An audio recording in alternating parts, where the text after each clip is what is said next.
sama diminum.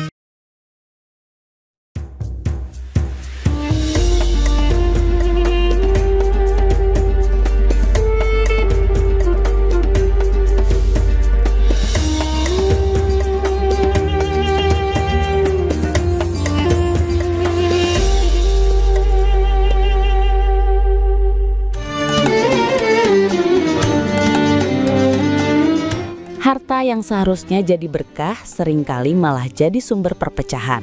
Ikatan keluarga yang kuat bisa hancur karena nafsu dan ketamakan. Islam memberikan pedoman jelas untuk mencegah hal ini.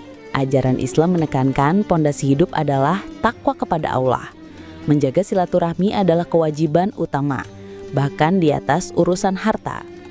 Allah memberikan aturan ketat untuk melindungi pada kaum-kaum yang paling rentan, yaitu anak yatim. Harta mereka adalah amanah, bukan kesempatan untuk memakannya secara zalim. Memakan uang anak yatim adalah dosa besar, yang diibaratkan seperti menelan apu neraka.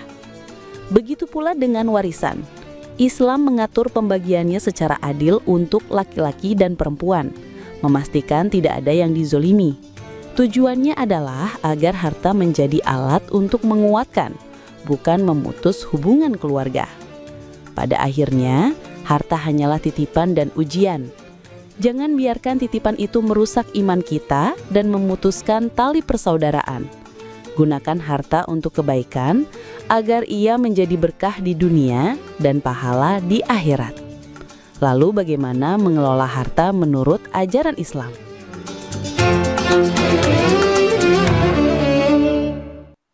Astaghfirullah Rabbal baraya, astaghfirullah minal khataya, astaghfirullah Rabbal baraya, astaghfirullah minal khataya.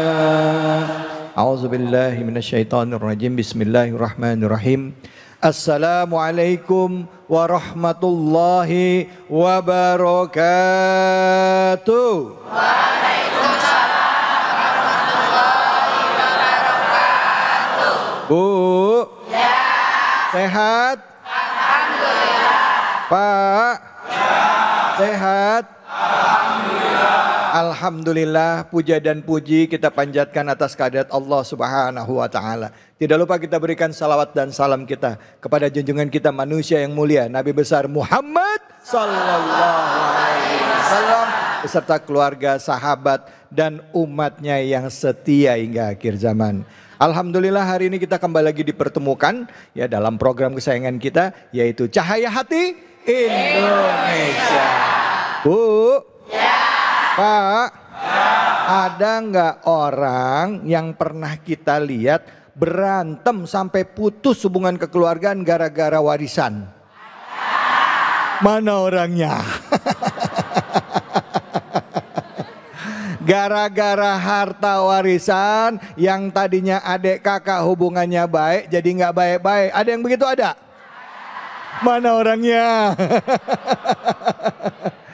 Gara-gara yang tadinya sebuah pernikahan yang baik, begitu bercerai, ribut gara-gara harta gonogini. Ada yang begitu ada? Mana orangnya? Kenceng banget ngomong adanya ada. Harta itu seharusnya memberikan keberkahan buat kita semua. Bahkan kalaupun sampai ada hal-hal yang tidak diinginkan terjadi, tetap ada aturannya di dalam Islam. Termasuk juga harta yang namanya harta warisan. Nah, jangan sampai gara-gara harta warisan putus hubungan kakak sama adik. Karena yang namanya hubungan pernikahan mungkin ada istilah namanya mantan suami, mantan istri. Betul apa betul? Ada nggak istilahnya mantan adik gua? Mantan kakak gua ada nggak? Nggak ada. Yang namanya hubungan darah tetap kental. Nah, kali ini kita akan bahas lebih dalam. Yang tentunya yang akan jadi rujukan adalah surah An-Nisa, ayatnya yang pertama di segmen pertama ini ayat 1 hingga ayat 3. Bersama dengan nuru kita sudah hadir guru kita Al Ustadz Al Mukarram Abi Amir Faisal. Untuk itu kepada Abi Amir kami silakan. Silakan Abi. Fadhol. Terima kasih Bang David. Assalamualaikum warahmatullahi wabarakatuh. Waalaikumsalam warahmatullahi wabarakatuh. Alhamdulillah. Wassalatu wassalamu ala Rasulillah wa ala alihi wa sahbihi wa mawala. Ashhadu an la ilaha illallah wahdahu la syarika lah. Wa ashhadu anna Muhammadan abduhu wa rasuluh. Allahumma salli ala sayyidina Muhammad wa ala alihi wa sahbihi ajma'in wa ba'du. Bu, sehat? Alhamdulillah. Pak? Semangat? Masya Allah, hari ini hampir seimbang. Ya, bapak-bapaknya banyak, ibu-ibunya juga banyak. Berarti kalau hadir ke pengajian ini, kiamat masih lama. Ya. Karena kadang-kadang ya Bang David ya, di sebuah masjid kita ngisi pengajian, bapak-bapaknya 3, ibu-ibunya ratusan, Masya Allah. 1:50. Berarti kalau 1:50 berarti kiamat sudah dekat. Alhamdulillah. Di sini masih jauh. Masya Allah. Jadi gini, kita akan bahas surah An-Nisa. An-Nisa apa artinya Bu? Perempuan. Di dalam Al-Quran ada nggak surah Ar-Rijal Pak? Ada. Nggak ada. Ar-Rijal apa artinya Pak?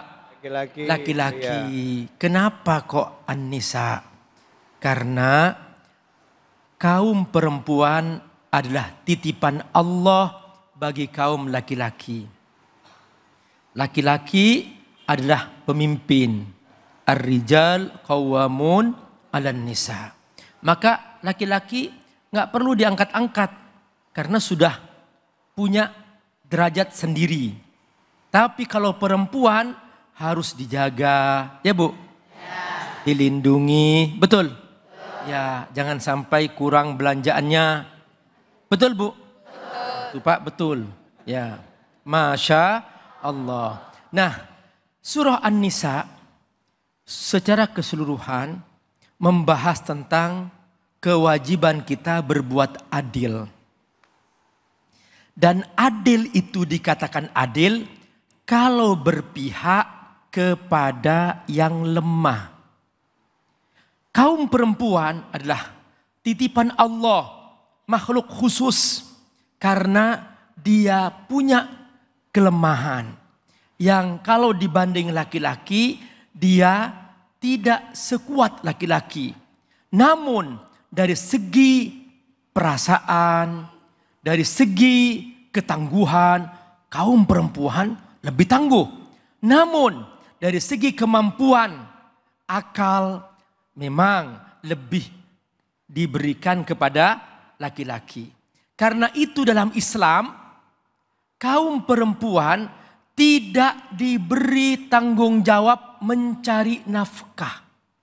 Dari sejak lahir sampai wafat, ibu nggak punya kewajiban mencari nafkah. Ibu lahir, nafkahnya ditanggung oleh ayah. Ibu menikah, nafkahnya ditanggung oleh suami. Suami meninggal, nafkahnya ditanggung oleh anak yang laki-laki. Karenanya dalam hukum waris, kaum laki-laki punya hak waris 2 kali lipat daripada perempuan. Lidzakari mislu hazzil unsayain. Karena laki-laki punya tanggung jawab. Nah, inilah rahasia surah An-Nisa. Surah An-Nisa ini dia khusus untuk kaum perempuan. Bahwa kalau kamu ingin berbuat adil, pastikan bahwa kamu tidak pernah mendolimi yang lemah. Jagalah mereka, kaum perempuan. Nah, dalam surah An-Nisa ini dibuka ayat pertama, ayat kedua, ayat ketiga. Ada beberapa istilah di sini. Di ayat pertama ada tentang pernikahan. Tapi ayat pernikahan ini dibuka oleh Allah dengan kata takwa. Ya ayyuhan nasu taqu rabbakum. Nih, perhatikan, dibuka dengan kata takwa. Bahwa dalam pernikahan hendaklah diniatkan bertakwa kepada Allah Subhanahu wa Ta'ala. Kenapa kok bertakwa kepada Allah? Karena Allah lah yang menciptakan laki dan perempuan. Alladzi khalaqakum min nafsin wahidah. Asalnya Allah menciptakan satu jiwa, yaitu Nabi Adam alaihissalam. Ini maksud ayat min nafsin wahidah. Dari Nabi Adam kemudian Allah ambil sebagian tulang rusuknya dijadikan ibunda Hawa. Wa khalaqa minha zaujaha. Maka berpasang-pasangan inilah kemudian yang menyebabkan timbulnya keturunan-keturunan. Wa bassa minhuma rijalan katsiran wa nisaa. Dan keturunan ini bisa berupa laki-laki, bisa perempuan. Rijalan katsiran wa nisaa. Nah, dalam konteks ini bertakwalah kepada Allah. Wattaqullah. Kenapa? Karena nanti di hari kiamat kita akan dimintai pertanggungjawaban oleh Allah Subhanahu wa Ta'ala. Jangan sampai suami mendolimi istri. Jangan sampai ayah ibu mendolimi anak. Jangan sampai istri mendolimi suami. Wattaqullah allazi tasaaluna bihi wal arham. Kenapa? Karena kita semua nanti akan dihisap oleh Allah Subhanahu wa Ta'ala. Kita masih bisa kadang-kadang menipu makhluk. Tapi kalau Allah nggak mungkin bisa ditipu. Innallaha kana alaikum raqiba. Innallaha kana alaikum raqiba. Raqib artinya Allah mengontrol, memantau, melihat apa yang telah kita kerjakan selama ini. Apakah ada kezaliman, apakah ada penyiksaan, semua itu ada hukumannya di alam akhirat nanti. Namun dalam pernikahan kadang terjadi sebuah musibah. Tiba-tiba sang suami meninggal dunia. Di sini ada konteks yang namanya anak yatim. Dan seringkali dulu di zaman orang Arab dahulu, mereka kalau ada anak yatim suka dizalimi. Terutama kalau anak yatimnya kaya, anak yatim diambil, hartanya dikuasai. Lalu dia bersenang-senang dengan harta anak yatim.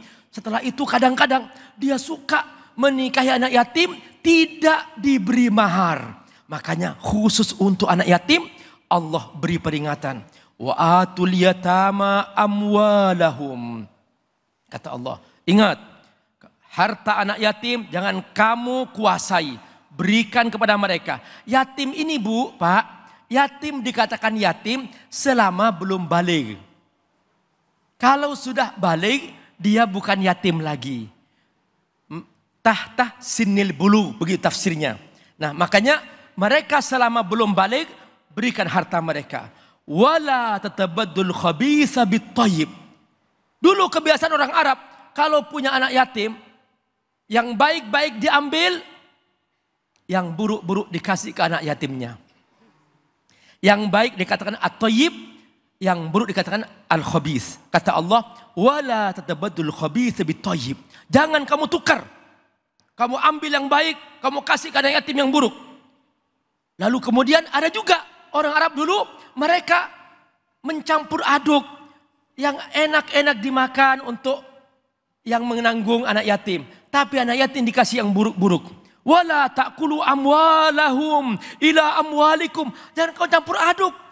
Pisahkan harta anak yatim, harta kamu, kata Allah. Innahu kana huban kabira. Kalau kau melakukan itu dosa besar. Setelah itu ada kejadian. Banyak orang Arab dahulu mereka menikahi anak yatim dan tidak diberi mahar. Makanya Allah memberikan nasihat. Untuk konteks anak yatim ini kamu jangan main-main.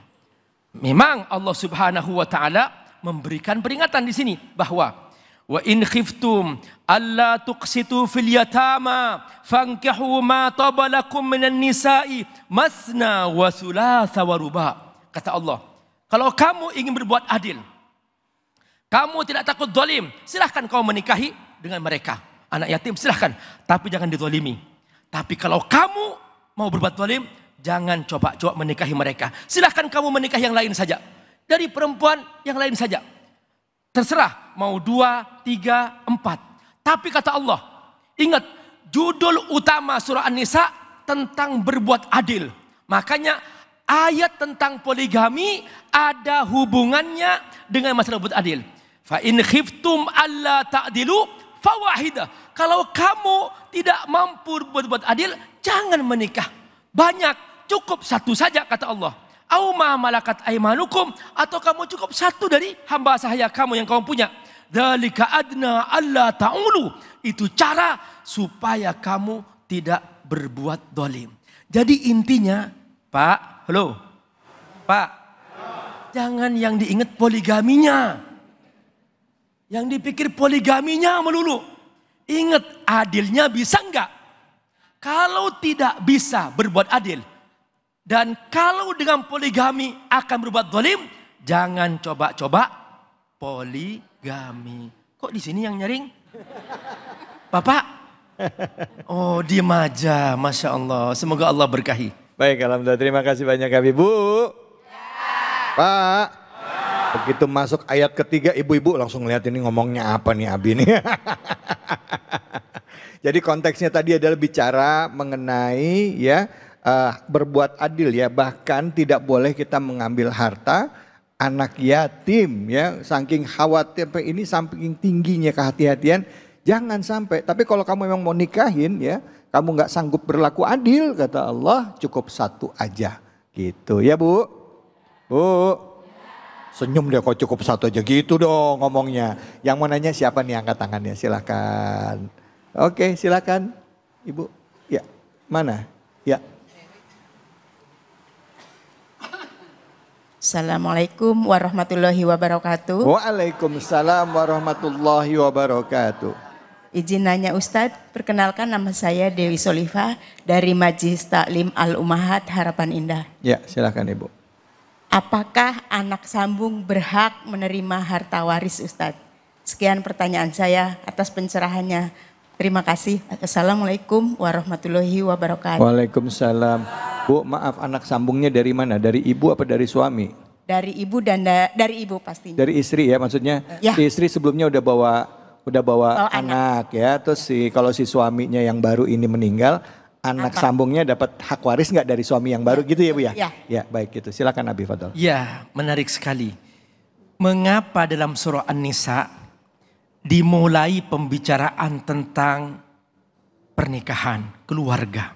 Setelah itu baru ada pembahasan mengenai harta warisan. Bahwa harta warisan hanya yang ada hubungannya dengan nasab. Kalau tidak ada hubungannya dengan nasab, maka dia tidak berhak untuk mendapatkan harta warisan. Anak sambung, dia adalah anak yang nasabnya kepada suami yang lain. Nah, misalnya seorang ibu membawa anak. Suami sebelumnya sudah meninggal atau ditalak. Lalu dia menikah lagi. Begitu Bu ya? Lalu dia dengan anak itu, tiba-tiba suami yang baru ini meninggal dunia. Apakah anak yang dibawa oleh ibu ini dari suami yang lain dapat warisan dari ayah yang barusan meninggal dunia ini? Tidak, karena tidak ada hubungan nasab. Dia hanya dapat harta warisan dari ibunya. Kalau ibu yang melahirkannya, dia meninggal dunia dan ibu punya harta di situ, maka dia dapat hak waris dari ibu yang mengandungnya. Itu pengertiannya. Gitu ya, gitu ya Bu ya, paham ya Bu ya? Paham ya? Oke baik Pak. Bu. Jadi yang namanya hak waris ya, itu turunnya yang hubungan nasabnya langsung. Ya, dari benar. Bapak ke anak, begitu ya? Benar, ya. Kandung ya, maksudnya gitu ya, bapak kandung. Jadi walaupun sudah bercerai misalnya suami dan istri, ya si anak ini tetap punya hak dari bapaknya. Ya, kan dari gitu. Bapak yang ya, bapak kandungnya. Bapak kandungnya. Ya, walaupun ibu dengan suami sudah bercerai, anak ibu yang ikut sama ibu misalnya itu tetap punya hak dari suami ibu yang dulu. Nah, tapi kalau ibu nikah lagi, anak ibu nggak dapat hak dari suami yang baru gitu ya, Bu ya. Disinilah mengapa dalam Islam dikatakan bahwa ar-rijal qawwamuna 'alan nisa. Bahwa laki-laki lah yang memimpin. Karena ternyata semua garis nasab hubungannya dengan ayah. Karena itu jika ayah berpoligami, dia punya istri 2, punya istri 3, punya istri 4. Maka semua anak ini anak kandung. Karena apa? Ayahnya 1. Dan ini disebut anak kandung semuanya. Dan ini dapat warisan dari sang ayah yang meninggal dunia dan meninggalkan semua anak ini. Oke. Itulah pentingnya nasab dalam Islam. Baik, Abi, sekarang pertanyaannya. Maaf ya, ini tapi Abi boleh jawab atau juga mungkin banyak pertanyaan juga dari pemirsa yang juga pengen tahu jawabannya. Jika seorang laki-laki menikah, istrinya ada 3 atau 4, ya. Pada saat suami ini meninggal, si laki-lakinya meninggal, dia punya 4 istri dan setiap istri punya anak. Nah, anaknya ini dapat hartanya dari masing-masing ibu dan suaminya, artinya setiap ini kan punya 4 rumah tangga. Apakah dibagi dari masing-masing rumah tangganya atau dari istri yang pertama dibagi rata, istri kedua dibagi rata, istri ketiga dibagi rata, termasuk istri keempat dibagi rata hartanya? Gitu, tapi nanti jawabnya Abi. Oke. Seru kan, penasaran, saya juga penasaran soalnya. Jangan kemana-mana, tetap di sini di Cahaya Hati Indonesia.